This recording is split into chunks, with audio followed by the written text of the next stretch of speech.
Living large, living loud, stacking paper high, chasing dreams all the way to the sky. From rags to riches in the blink of an eye, friendships in the vault where the old bonds die. Parties on rooftops, crystals in the dark, lost in the glitz till we miss the mark. Gold turned to chains, heavy on the heart, the price of a wish tearing us apart.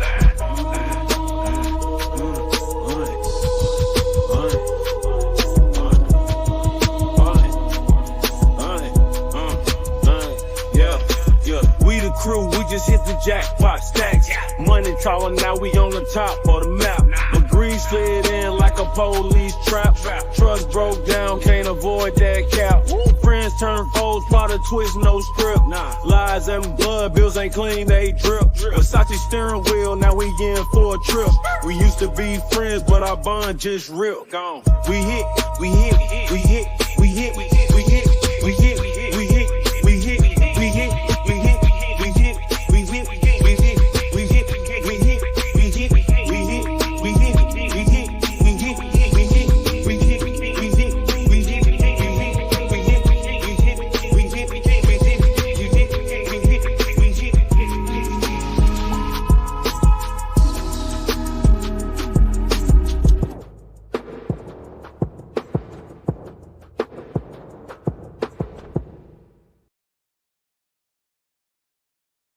Chapter 24, Roadside Assistance. We weren't even 10 minutes from Mario's when Michelle started laughing like we just left a damn comedy show instead of a near brawl. She was in the passenger seat, legs crossed, drink still in her hand like it was the after party. Yo, I am so glad Mary got a few licks in. Whew, that shit been bubbling up for months. You seen Antirial's wig? That thing was halfway to the grill pit. I smirked, keeping my eyes on the road. I ain't even see it for real. I was in his damn office blessing his desk with what I ate earlier. You're disgusting. Nah, that office got what it deserved. Still, I'm glad I came.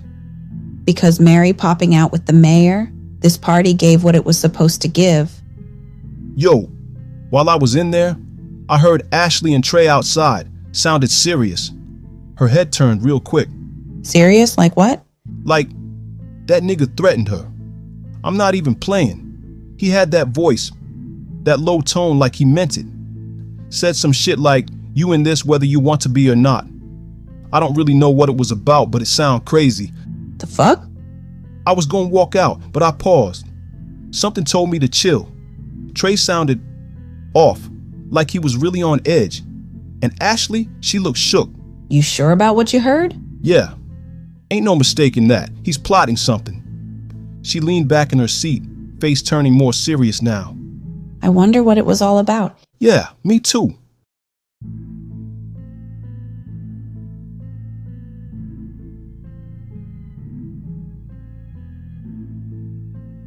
Man, on everything I love, Emmanuel got me fucked up. Like seriously. You show up at my house with Mary of all people? That man must have lost his damn mind. Like, how did Emmanuel even think that shit was cool? What the fuck is wrong with him?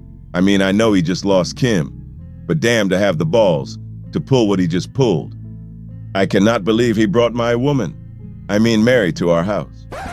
Excuse the fuck out of me. Nah, you know what I meant. Oh no, go ahead. Finish that sentence. She ain't just some chick, nigga. She's your woman, right? Say it louder, nigga. I'm finna slap the shit out of you cause you got me fucked up, nigga. I meant baby mama. It just slipped out. Nah, it slipped out cause that's how you really feel. All this time, I've been biting my tongue, dealing with your drama, her mess, and the lil passive-aggressive shade that woman been throwing from a distance. And now, she's your woman. It was a slip. You really gonna blow up on me for a word. After everything I did last night to keep peace? Boy, ain't nobody asked you to play peacemaker. You lucky this doorbell just rang, or I was gonna throw this coffee on your ass. As I open up the door, Olivia stands there, sunglasses on, holding her purse and a coffee. Y'all up? Let's get these plants taken care of.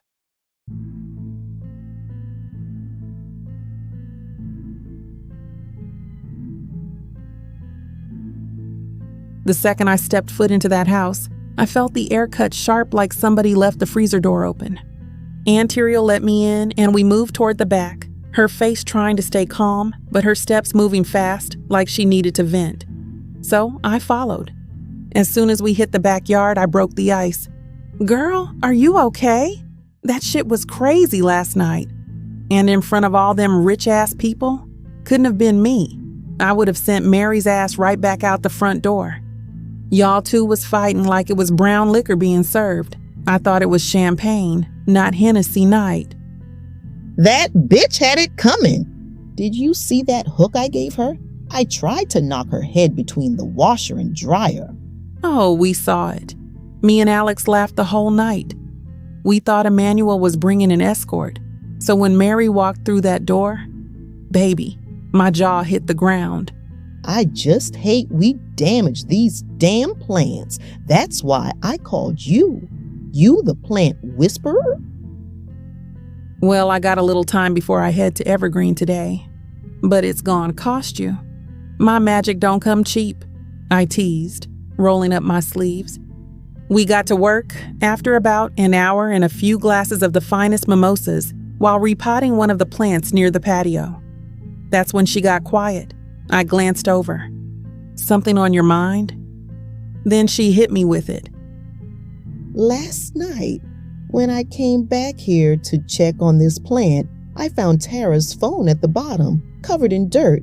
Thing is, Mary and Mario's daughter gave me this plant, so now I'm thinking Mary had it. How she got it, I don't know, but I'm sure of one thing, she had something to do with Tara's murder. I stopped cold, let my eyes wander across the yard before leaning in. Could be revenge. She blinked. Revenge? I gave her a sly smile and lowered my voice. That spa in Tokyo wasn't as soundproof as y'all thought. Her eyes widened just a bit, like her whole brain just glitched. Before she could process what I meant, I checked my watch. Whew, look at the time. I gotta get going. Evergreen ain't gonna run itself.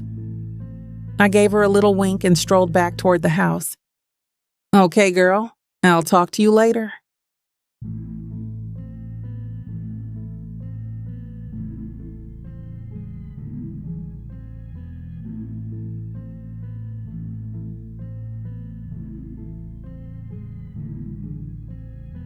Of all the damn places my truck could break down, it had to be the strip club parking lot.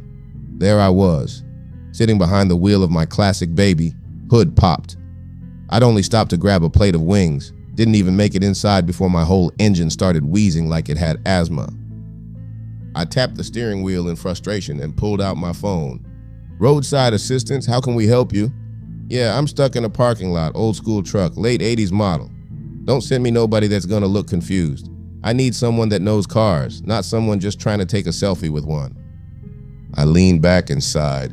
What a damn morning. I was buried in paperwork at the lot when my dispatcher poked his head into the office. Hey, Chris, we got an older truck, classic model. Which one of our driver can handle that job? Shit, none of them. Where's it at? Strip club parking lot on Eastview. I blinked. A strip club? Yup. Guy said he don't want no rookie. Wants someone who knows what they doing. I laughed to myself. All right. Bet. I'll take it. I grabbed my keys, tossed on my vest, and headed out. I'd been pacing around the house, deep in thought. Ever since Trey forced that damn hard drive into my hands, my mind had been racing. And the worst part? Jason had no clue. No clue what I was holding, what I was protecting him from. Would he even notice if I took a little money?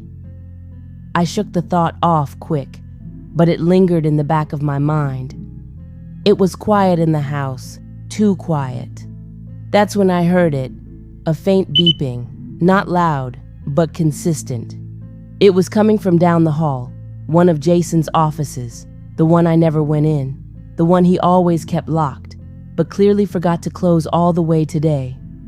I clutched the hard drive tighter in my hand and walked slow, every step heavier than the last. My heartbeat started to sync with the damn beeping. The door creaked as I pushed it open. There were prosthetic hands in glass cases, like on display, lined up perfectly, fingers in different positions like they were posing. One had rings on it, another had bright red nails, one even looked like it had been dipped in gold. What the hell, Jason? My foot hit the edge of a low table and I stumbled, knocking over a stack of magazines. Not just any magazines, anime porn, stacks of it. I stared down at the glossy, wide-eyed girls on the covers, mouths parted, legs stretched. You've got to be kidding me. I set the hard drive down on the table so I could pick the mags up before I lost my balance again. And that's when I heard it again. It was coming from the corner mini freezer. The sound was louder now, rhythmic, almost urgent. I slowly opened the freezer door and gasped. Inside were rows of vials, carefully labeled, organized, dated, sperm. Sperm vials? Some went back 5 years, others were more recent. What the actual fuck does Jason have going on? I stood there frozen. The air in the freezer hit my face like a slap, and I felt my stomach flip. Before I could even process it, my phone buzzed in my pocket. I scrambled to answer, stepping away from the freezer and leaving the office fast as I could. "Hey," I said, trying to steady my voice. "Jason," over the phone. "Yo, baby. Truck broke down. I'm waiting on this tow now, but it's hot as hell out here. Just wanted to check in." I swallowed hard, walking quickly down the hall. "Oh, I'm here. Everything's fine. Just cleaning up." I didn't tell him what I saw. Didn't say a word about the vials, or the hands, or the fact that I was now 99% sure I didn't know who the hell I was living with.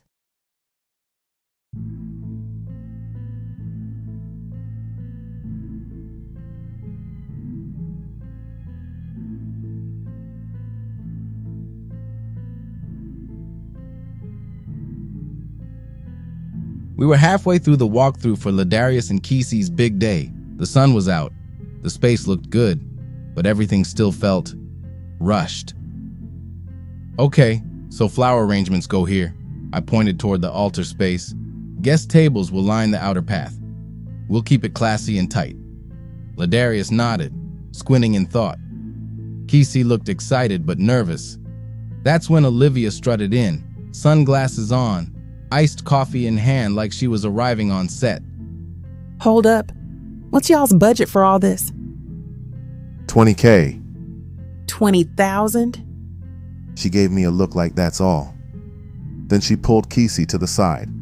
As they walked away with Alex, I felt my phone buzz. I looked down, checked the screen real slick. My tracker on Emmanuel's SUV was moving. Noted, my tracker was working. I slipped the phone back in my pocket and tried to refocus. Olivia tugged me away like a big sister at a family barbecue. Girl, 20K? He joking, right? I mean, simple is one thing, broke is another. She wasn't done. And he didn't have you sign a prenup, did he?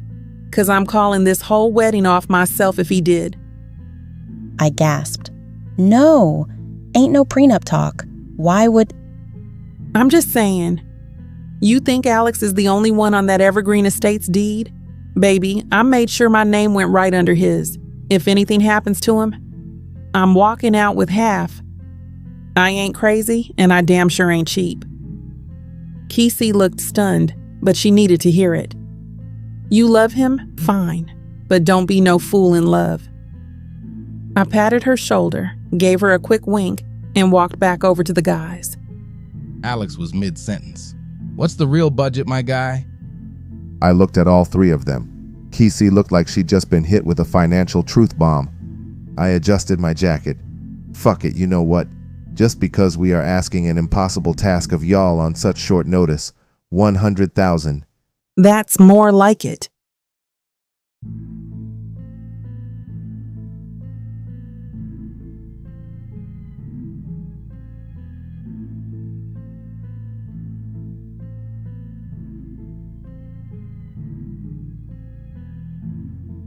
I should have stayed in the damn car.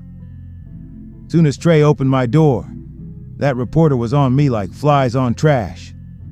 Mr. Mayor, is it true you were caught on camera in a physical altercation at a house party last night? We've seen the footage. That wasn't me. That was AI.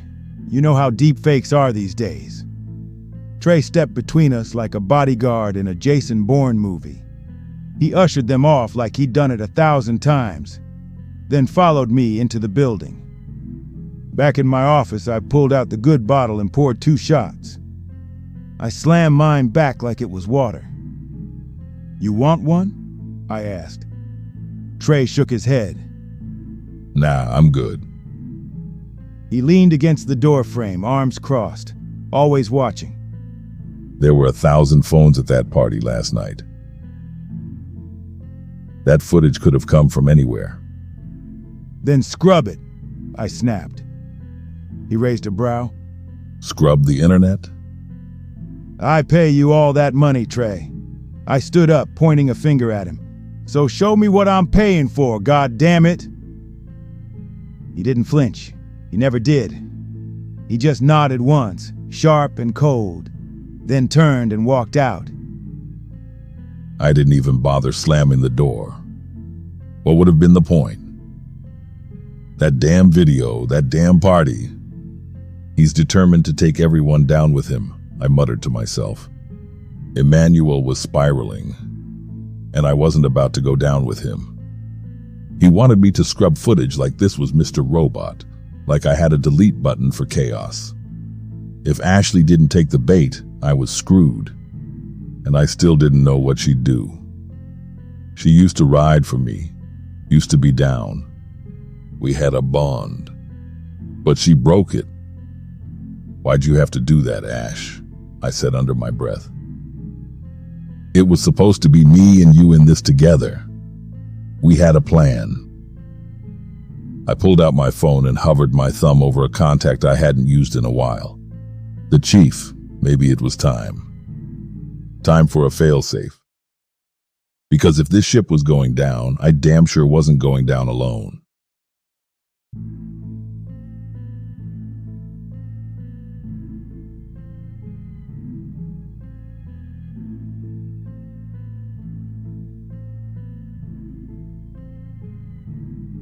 Man, I was just trying to eat my wings in peace. Truck broke down, hot sun, sauce all over my fingers. I was already at my limit. Then I see him, stepping out the tow truck like this some kind of sitcom plot twist. "You! They sent you! I might as well call back again." Chris just raised a brow like, Look, dude, I'm the best in town for loading classics like this. You can wait another 5 hours for a rookie, or you can let me do my job. If I know it was you out here, I would not have come, but this is business. I sighed hard, wiped my hands with a napkin, and leaned against the hood. I was full, sleepy, pissed, but not stupid. "Fine, do your thing, man." He moved like a pro, had the truck loaded in no time. I watched, arms crossed, low-key impressed. "You pretty good at this," I muttered. I didn't expect to see Jason either, but it was too late to turn back. Dude looked like he wanted to throw the whole bucket of wings at my head when he saw me. Either I do this or you wait 5 hours. Simple math. He eventually backed off and let me handle it. Truth is, I respect cars, and I wasn't about to mess up an old school like his. Loaded it carefully, no scratches, clean work. He nodded once when I finished. "You pretty good at this." That's when I knew I had to say it. "Look," I said, wiping my hands. I never got a chance to say it face to face, but I'm sorry for what went down and what happened to you in Tokyo. It got messy. I was on some dumb shit. I'm sorry, and I apologize. We all been on dumb shit lately. It's cool. And plus my new hand can shoot a rope out like Spider-Man. We climbed into the tow truck, the AC blasting, both of us quiet for a few miles. Then I remembered, You know, I saw Ashley and Trey talking real low at that house party the other night, I said casually. Jason looked up quick. Yeah, Trey handed her something. Looked like a flash drive. I turned my head so fast I almost cracked my neck. You sure? Chris nodded. Saw it with my own eyes. Wasn't gonna say nothing, but after everything, figured you should know. My whole mood shifted. All that drowsy, wing-induced chill, gone. Thanks for telling me. I'll look into it.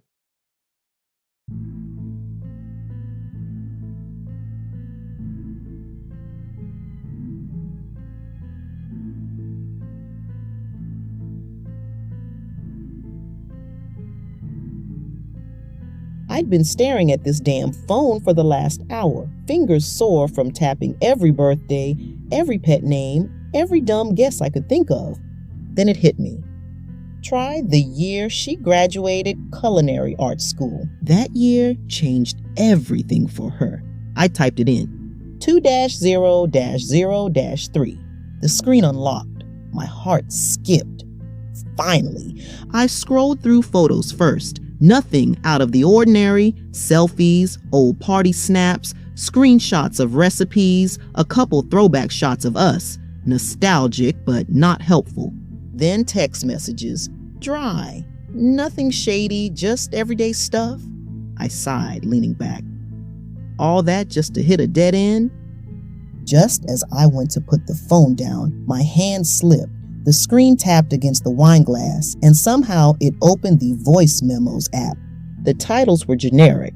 Memo 1, Memo 2, Memo 3. But the last one? Never delete. I stared at it.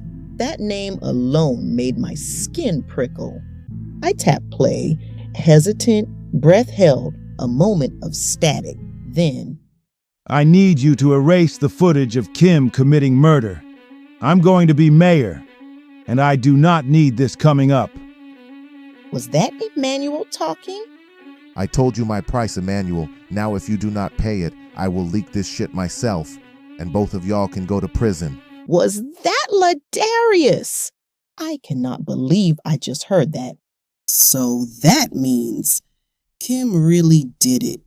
Kim killed that girl.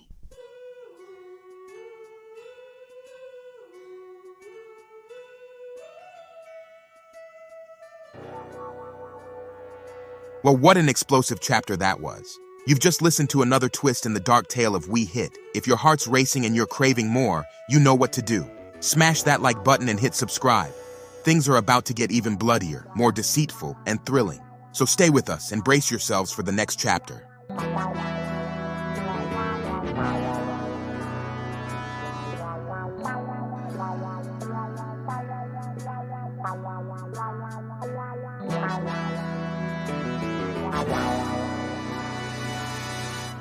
Wow.